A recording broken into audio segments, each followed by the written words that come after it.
why am I doing this, God? Why? I got mad at him. I said, why'd you bring me this far? You could have let me get cut in high school and let me get on with my life. Because I'm tired of going home and people know I'm cutting to the paper and everybody asking me and stuff like that. I'm tired of that. So I said, Trent, that's not it. Dig deeper. So I went back to high school. The same thing. Get cut. Get placed on the bench.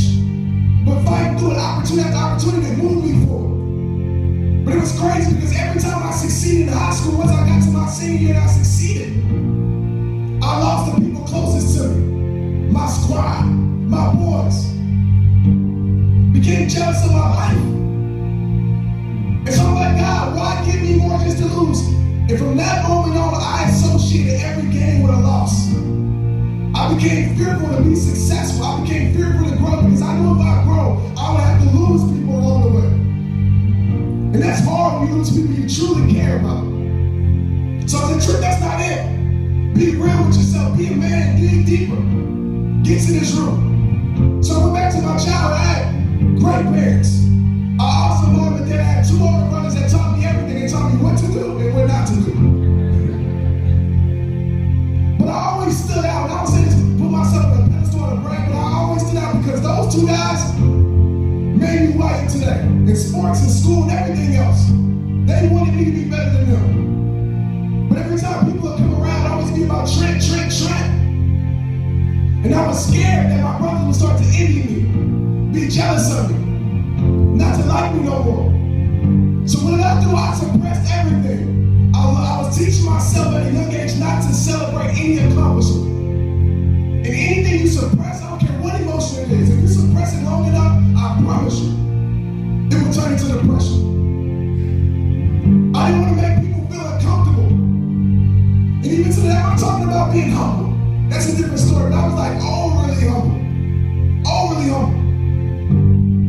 So people come treat me, help save my life, and lay me to Christ. That's cool, thank you. I'm glad God used me. I was teaching myself not to appreciate the blessings that God gave me. That's one of the worst prisons to ever be, and to live your purpose, but still feel empty while doing it. What I changed was I realized this. Nothing over the top, no magic strategy for you. I told myself, Trent, looked in the mirror and said, man up and stop tripping. You know good and well your family and your brothers love you. You know good and well God's gonna remove you. You know, Trent, you say it all the time. The best way God acts in your life, sometimes he got us to try. God will remove people for your protection, not to punish you, but to help you. You know those things. So I replaced all those beliefs with God's truths. Now stop lying to myself. So San Francisco, what you been lying to yourself about? For all of these years.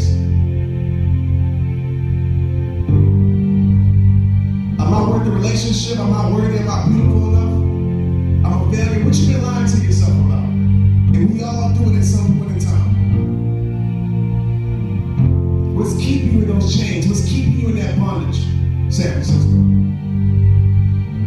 So I'll tell you right now, the only way, the only way to harbor true strength, embody it, is to conquer pain at its deepest level.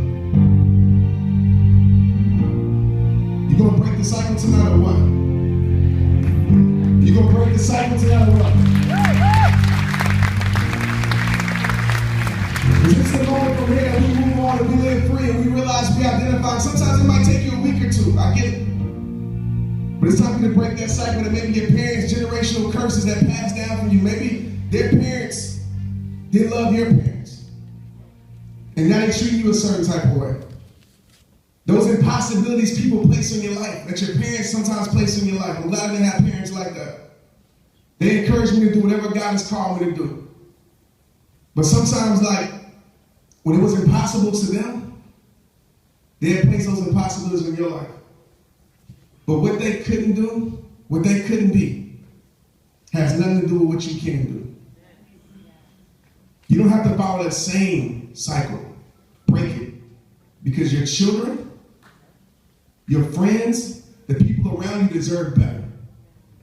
Especially parents in here. Stop passing down hurt to your kids. Be there for your kids. Stop being on social media when you are with your kids.